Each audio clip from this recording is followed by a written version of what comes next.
Now, as the actions he's taking, because this objective has been assigned to the squad, he's going to get bonus points for every action he takes.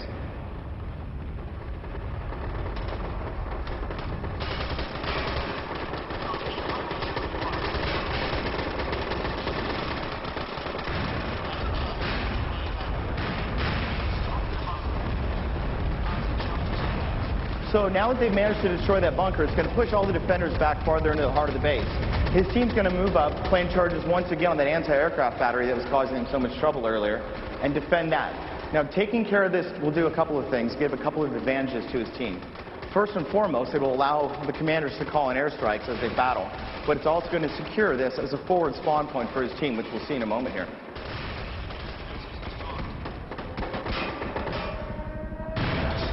You can hear that air raid siren, lets everybody in the battle, no matter which platoon they're in, know that the attackers in this area have secured that forward spawn.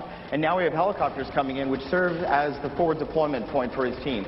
So if anybody in his squad dies from this point forward, they will respawn those helicopters and be able to push forward. And they're also very powerful at securing this landing zone. They're all equipped with miniguns, once again, all commanded by real players.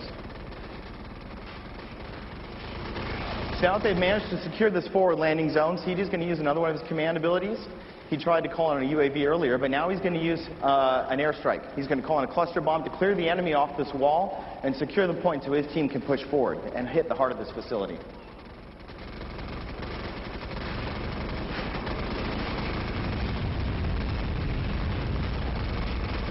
So obviously, devastating strike. It's cleared the enemy off this position. Now his team has a few moments before the enemies respawn, secure that wall again. So they're going to push in and set a foothold to push into the heart of the base where they'll link up with all 4 platoons for the final assault on this objective. Now, I do hope you all were taking notes because we're going to have this game running live on the show floor for the next 3 days with full 256 players. Come down there, pick up a control, and join the battle. I look forward to it. Thank you so much.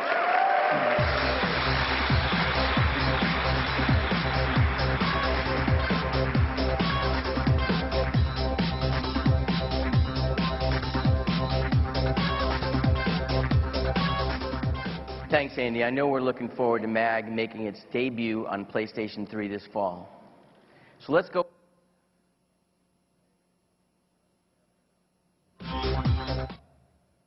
So let's go from massively multiplayer console gaming to our portable platform.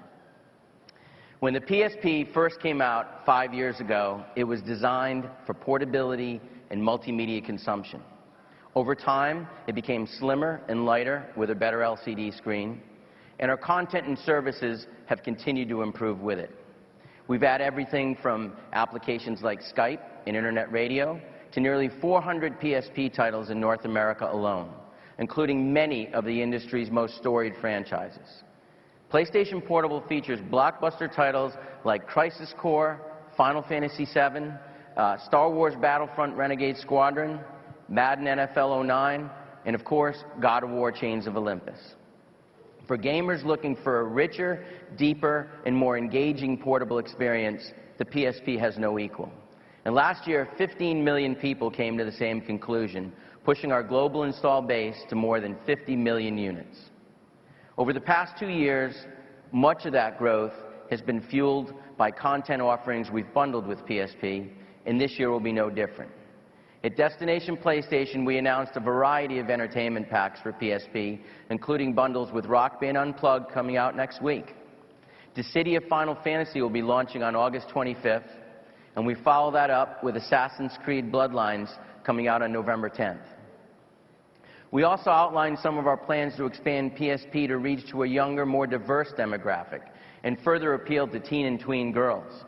For starters, we're working with Disney to launch a Hannah Montana bundle, compete with a lilac-colored PSP this July. Just sold a few right there. That's awesome. We're bringing a host of other content to PSP for this audience later this year, including Pets, Loco Roco 2, Patapon 2, and Rock Band. Not to mention a lot of great movie and TV content from partners like Disney and Nickelodeon. Not only do we have something for everyone from a content perspective, but when paired with PlayStation 3, PSP is in a class all its own, and it's a true game changer for the industry. To tell you more about this vision, I'd like to introduce the president of Sony's Network Products and Services Group and the president and CEO of Sony Computer Entertainment, Kaz Hirai.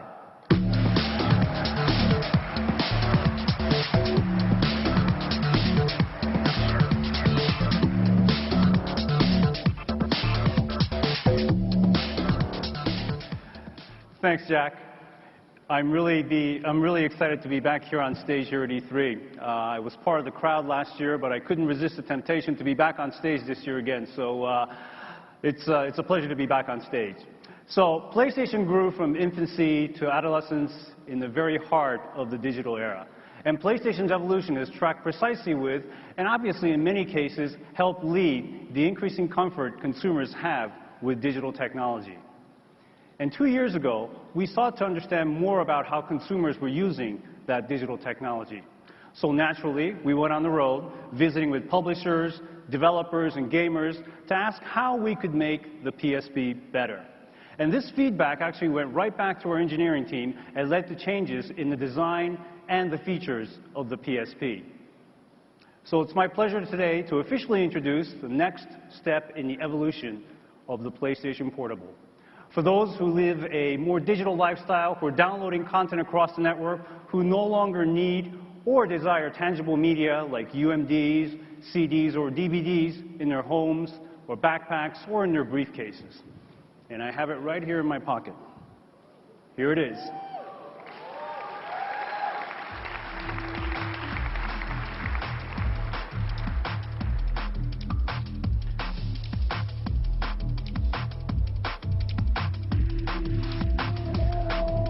We actually have a couple of names for this beautiful little device. First, we call it the worst-kept secret of E3. And we call it PSP Go. PSP Go represents a new evolution of PSP, specifically designed for the digital lifestyle. And let me be very clear, the PSP Go will not replace the PSP 3000 or the UMD. And we will continue to support and market the PSP 3000 alongside the PSP Go. For users of digital content, it represents an object of desire as well as an object of functionality. It's got a great screen, the same great operating system, integrated Wi-Fi, and plays the same terrific games. But its size is really built for the digital consumer. In fact, the PSP Go is actually more than 50% smaller and 40% lighter than the original PSP 1000. So the PSP Go is designed for the digital lifestyle, offering 16 gigabytes of internal flash memory to store plenty of games, videos, music, and of course your photos. And you'll be able to download games and movies and other content from the free PlayStation Network using the PSP Go's built-in Wi-Fi. And as you can see, the PSP Go also has a slide-out feature for the controls, integrated Bluetooth technology, and a new memory stick micromedia port, also known as M2, for adding even more memory to the system. And, as Jack mentioned, 2009 will see more big franchise titles released on PSP than any other time in the history of the PSP platform. But we're also working to make the experience easier and more enjoyable. So for starters, today we're launching a new application used to access the PlayStation Store on the PC that makes it so much more easier to manage your content across your PC and your PSP. And it's called Media Go. Media Go has replaced the current version of the Media Manager and is now the application used to access the PlayStation Store directly from your PC. It makes content transfer of pictures and movies and music that much easier with really a much more intuitive interface. And clearly, the ability to consume all forms of media on the PSP is very crucial. And we have seen an increase in music usage on the PSP system recently, and in response, we're going to introduce a new application specific to the PSP. And this application is called SenseMe. So incorporating a 12-tone technology recognition system, SenseMe will analyze your music library to deliver a playlist based on the moods that you select. Launching on PSP and PSP Gold this fall, SenseMe really enhances the music experience so that you can easily enjoy the mood and the tracks to fit your mood and occasion. And this year, continuing the momentum that we've built for content on PSP, We're going to also lower the price of the PSP.